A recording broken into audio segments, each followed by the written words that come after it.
These are exceptional and exciting times for the Australian information industry, a time of converging trends. Digital transformation is one that presents ever more sophisticated threats, but also opportunities for greater safety, innovation and sustainability. And those who master the challenge will be those who succeed.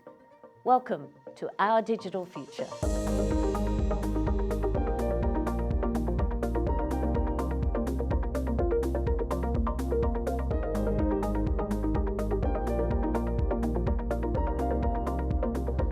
I'm Jo Pearson and this is Our Digital Future, brought to you by the Australian Information Industry Association.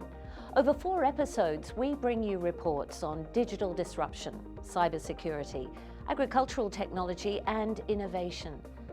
First up though, we look at how AI and cloud technology are offering opportunity and empowerment to business, but also creating challenges in the relationship between digital marketing and customers. It's widely accepted that with the convergence of trends, cloud technology, privacy regulation, and customer expectations, the writing's on the wall for third-party cookies. And that's a dilemma for companies who rely heavily on digital marketing to attract customers. But, as Marguerite Rossi reports, Expon Technologies Group is partnering with businesses to pioneer new ways of interacting with customers digitally using first-party data.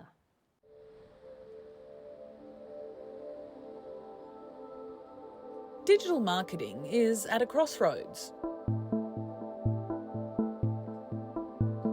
Delivering personalised customer experiences while still adhering to increasing privacy regulations is a tricky juggling act.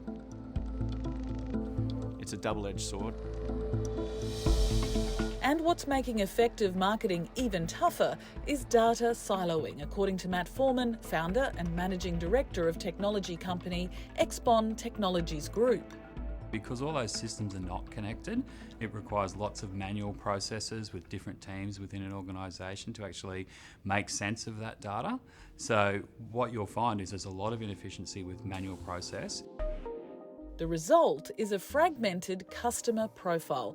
Think of it like the human body. The respiratory system is CRM, the nervous system, the loyalty program, the musculoskeletal system, point of sale, and the skin, website and e-commerce data.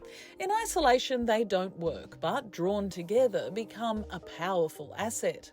We can connect all those things up to create a more complete view of a customer. Then the ability for that consumer to experience something from the businesses they care about and want to engage with is enhanced exponentially.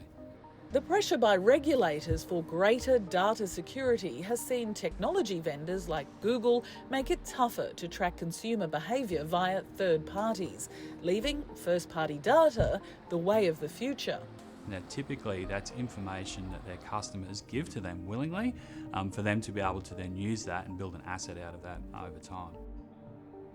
Expon's Chief Technology and Security Officer, Matt Daniels. I think businesses really do need to sort of catch up and become more customer-centric and really look at what they're doing and improve how they're doing it and create a value exchange to improve the attitudes of the consumer. And really that starts with transparency and trust. Those already collecting first-party data via machine learning and artificial intelligence are pulling even further in front of their competition. What you'll end up with is a world of have or have-nots. Those companies that have first-party data and can use that really effectively, and those companies that have no data at all. Having that more complete picture of a customer can have benefits beyond what a business might first expect. Certainly that was the case for OFX, a foreign exchange and payments company headquartered out of Sydney. Hi, thank you for calling OFX. My name is Jay. How can I help you? Good morning, you're speaking with Karishma. How can I help you? The catalyst for us approaching Expon was probably the deprecation of third-party cookies. We're a very digitally acquisition-focused business. That's how we acquire 70 to 80% of our clients. And with the deprecation of cookies, we knew that there was a big change coming in the industry, and we decided that we wanted to work with a partner who would help us navigate that change, stay in front of that change, and make sure that, we serve our clients and our business really well. So is there a particular amount that you were looking to send? Perfect. An add-on that I hadn't expected from this work is actually it has really informed our content strategy and how we can be more effective delivering content that the client values, that that moves them to a part of the journey that they're comfortable with.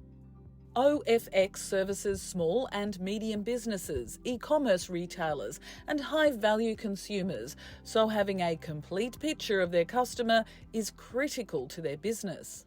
What we're seeing out of that as a result is, more effectiveness and efficiency on our paid acquisition marketing dollars, which, as we all know, is a bit of a holy grail. We're seeing better ability to attribute value to different touch points and how we connect them. And one of the delights for us has been we've been able to attribute the value of a human versus a digital touch and the combination of those and how they play together. The future of customer data gathering is predicted to make what experts are calling a seismic shift in the coming years, putting the power in the hands of the consumer. There's some really interesting moves in technology to decentralized identity, using things like the blockchain, so that I, as a consumer, hold my singular identity and all of the information about it, and I share it with you only when I choose to. And I can pull it back when I want to. Xpon's flagship product is Wondrous, a data platform which helps businesses connect their customer data silos. It centralises it. It uses machine learning and AI then to enrich that data and predict certain behaviours and outcomes from that data, and then provides insights so that data can be activated and used to drive marketing and customer experience outcomes. With Xpon, we feel like we've got a really wonderful team at our side to grow our business in a responsible way, in a way that respects privacy, in a way that connects data so that we understand the client journey, and in a way that actually looks ambitiously to how we do that better all the time. What we see from our customers is what they'll typically get from a results perspective is either a much bigger return on their investment from their advertising spend, or they're staying on their websites or applications for a lot longer period of time, or it could be that their customers are simply buying more regularly. And I think that is linked to making sure that the messages that we're putting in front of people are relevant. Just like in the human body, when all the systems work together in a healthy way, it performs to its full potential.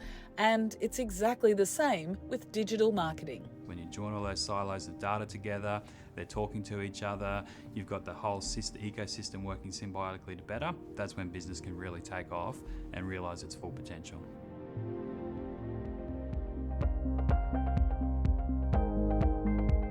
So, is first-party data the future? And how profoundly will it change the marketing and business landscape?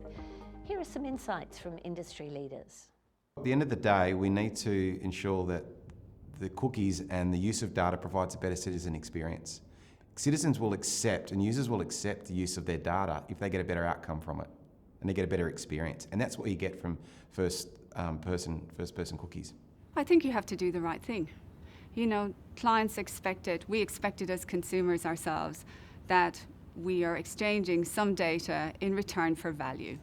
We are expecting companies that we deal with to protect our data and to not use it inappropriately. We are expecting the companies that we deal with or that we want to deal with to actually offer us something valuable in response for what we are offering them in terms of the data we allow them to see.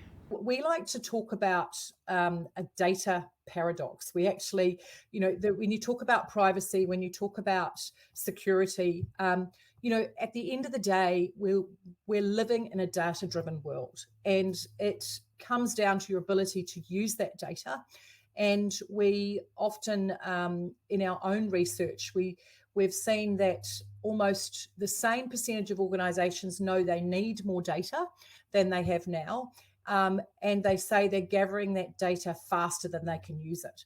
Now, clearly with that comes a responsibility to secure that data, privacy and security. The tech industry is leading these debates when it comes to privacy and user experience and ensuring they have the trust of the citizen, but also the user in a commercial sense. And this is playing out very actively at the moment. There's many examples of breaches of data and privacy and trust that go on every month and every year. It is a very, very topical and important issue to get right. Data privacy, security are absolutely on the agenda of board members and senior leadership, across Australia. I think what's facing a lot of organisations at the moment is actually the fact that some of the changes that we're seeing in both digital, privacy, technology, customer expectation can seem quite overwhelming. I think the truth of the matter, though, is that this is not something that's going away, and it's not something that's going to lessen in its impact over time. It needs to be constantly vigilant and update our laws and regulations to ensure that we maintain citizen trust around privacy and their data. There is a review going on now. We've urged the government to release their exposure draft of the Privacy Act. We do need to update the laws. I think the key thing is to really understand the changes that are coming in the landscape. Any digitally oriented acquisition business, you really need to understand the technology. You need to really pay attention to the privacy. You need to pay attention to the client experience. And if you have that expertise in-house and those people in-house who can help you do that, keep investing in educating those people, because it's really changing very, very quickly. The second thing I would say is, understand the technology and the data that you need in place in order to handle first-party data systems, that you need in order to connect the customer experience, that you need in order to measure the interconnectedness and the touch points, so that you can attribute real value to them and make better investment decisions. We as an association ensure that we do lead those regulatory conversations locally. We've been doing that for a long time and we'll continue to do that. It is about responsibility, trust, transparency. If you lose that, then governments will naturally respond in a way that is perhaps not always what we want. So it comes down to cultural awareness, education, organisational behaviour. But I think organisations now need to look at data not just as an asset, but also a liability, and that's a different lens to look at data and privacy through. So Simon, you mentioned that data is in fact a liability. Could you elaborate on that? Data has been considered with the birth of the internet as digital gold, if you like. It's the oil rush of the 21st century. I think that there's been a shift though around citizens' expectations, and you can consume and acquire so much data. There's an attitude now that why are you collecting that data? Is it data for good? How are you securing that data? And now there's a requirement on governments to treat that as a liability now. It should be treated as a liability. So if that data gets breached or gets lost, you have poor governance control, poor culture within your organisation, you're going to have to deal with that through penalties, but also erosion of citizen trust and consumer trust in your brand. Our data protection research shows that 65% of organisations across Asia Pacific and Japan are worried about a disruptive event such as data loss this year. So it's a very real threat and a very real concern for business. So simply put, there's more data than they can handle right now. They know they need more, but they need to protect it better as well. So by becoming this sort of data first, data anywhere, society, and business is clearly at the centre of that, we kind of need to turn that burden into an advantage. We need to enhance and harness the value of the massive data pools that we have available to us. So, that takes agility, that takes changing to your customers' needs, changing to the legislative environment, your obligations around data security and privacy, etc. So it's ever evolving is the reality. I firmly believe that there are companies who will be absolute winners and losers in this. If a company and a team can get their head around actually this is a new way of doing business, this digital disruption, this privacy disruption, this expectation from your clients, you can make that at the heart of what your team does and how you deliver. I think those are the companies that will win clients and they will win in business, and they will have probably much happier teams because they're doing really good things. They're doing the right thing as well. But there will be businesses who don't get in front of it, and I think those will be the losers. Our Digital Future is brought to you by the Australian Information Industry Association, a powerful advocate for the industry in times of profound change. And in the last quarter of 2022, a new CEO, Simon Bush, took over the helm. So let's learn a little more about the man who'll be steering the association through our ongoing state of digital disruption. Simon Bush, congratulations on your appointment. You're certainly no stranger to the AIIA. What experience do you bring to the role? Thanks, Joe. Look, I've had a long and diverse career over the last 30 plus years. That makes me sound quite old now. Last 3 years I've been at the AIIA, so I'm well known to members and to the broader community in terms of my background at the AIIA heading up policy and advocacy. But I also bring over a decade of experience heading up a film-related industry association and running my own technology and consulting business, and before that working for a major multinational consulting business. So I bring all of those experiences into this new role as CEO of the AIIA. I'm really looking forward to it. How would you describe your style? What can the membership expect from Simon Bush? Look, it's consultative. I have to work with, in a membership-based organisation, you have to actually consult, and we have the structures and processes to do that. We've been around since 1978, so we've got very mature governance processes, committees and councils, which is a fantastic organisational structure for success. My door is always open, Joe, always open, always has been and always will be. At the end of the day, if we don't provide that value to members, then we're not doing our job. You've taken over from Ron Gauci. What are your priorities now? Ron has left the organisation in great shape, but new CEO brings a new approach, brings their collective experiences to the role. But essentially I'll take a collaborative approach working with the members to understand their priorities and then set that vision, and then I'll provide that leadership and execution. What particular challenges are facing the sector? Look, the challenges are immense. The economy is now digitised. Government is looking to respond to those in a way of tech regulation. We're seeing that in cybersecurity, you're seeing that in AI, you're seeing that right across the economy.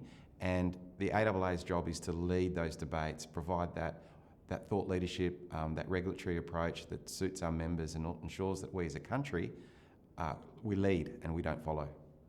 So do you have a to-do list, and is there any urgency to your objectives?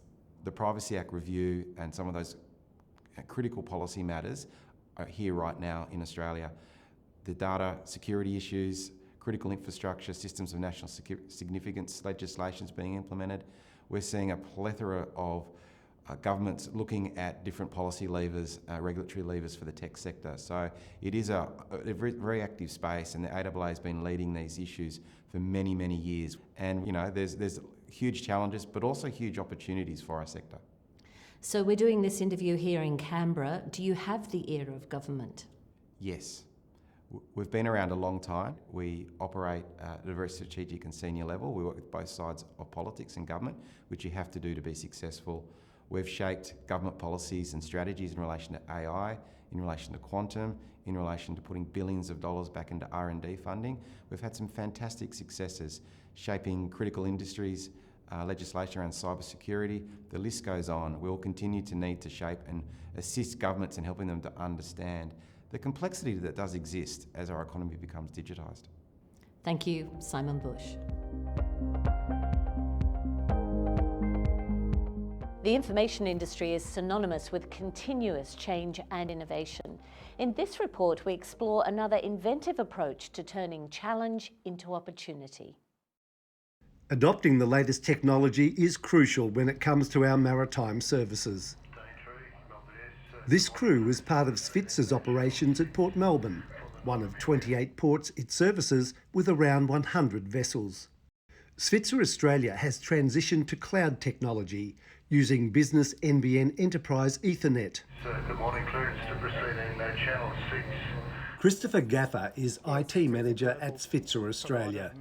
Chris says broadband enterprise Ethernet has improved speed, security and reliability, changing and modernising the workplace environment. So each vessel is like a floating office. It has laptops, printers, iPads, mobile phones and obviously our crew to operate it all. Morning Grenville, Tom here on the Daintree with John Neely this morning, and we'll have a look at the radio, thanks. Having the latest technology in the port office is vitally important to be competitive and to help crews on the boat to get the job done safely and efficiently. Svitzer uses NBN Enterprise Ethernet for land office and internet connectivity, with data conveyed to the vessels via separate mobile data. In our offices we're using Enterprise Ethernet, and that allows our staff in the offices to utilise our cloud-based systems to deliver the information that the vessels need. For companies like Svitzer, the technology support is crucial to its daily and future operations. Now that support comes from here in the heart of the city, where Business NBN also has an eye on the future. Its purpose is to lift Australia's digital capability. Lifting Australia's digital capability is the reason why I joined NBN. Brendan Donahoe looks after NBN's business customers. He's passionate about providing that support. I'm so excited by the opportunity we have to help business become more digital, grow faster, seek new markets, grow internationally, be more effective and more efficient. The Business Service Centre in Melbourne helps support the evolving needs of Svitzer Australia and other companies. NBN offers high-performance connection through a range of products and services.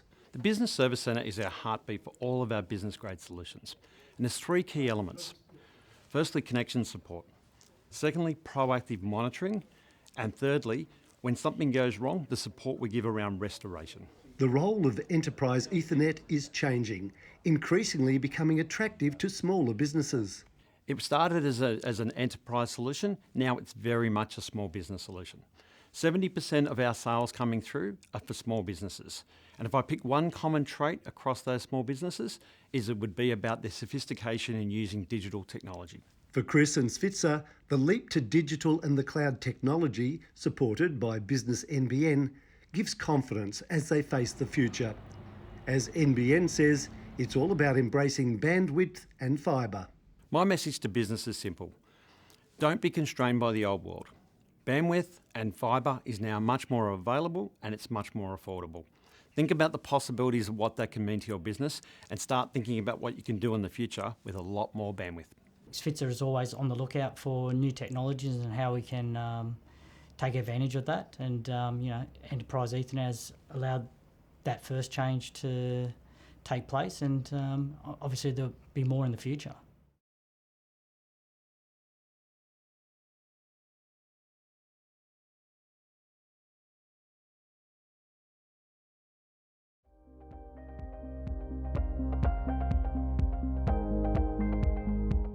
And that's all for this first episode of Our Digital Future. In episode 2, we venture into the world of cyber threats and security. Who are the people and what are the technologies keeping Australia safe? And how is our critical infrastructure being protected? If you want to review or share this episode or any of its reports, you can find Our Digital Future on the AIIA website. See you again soon.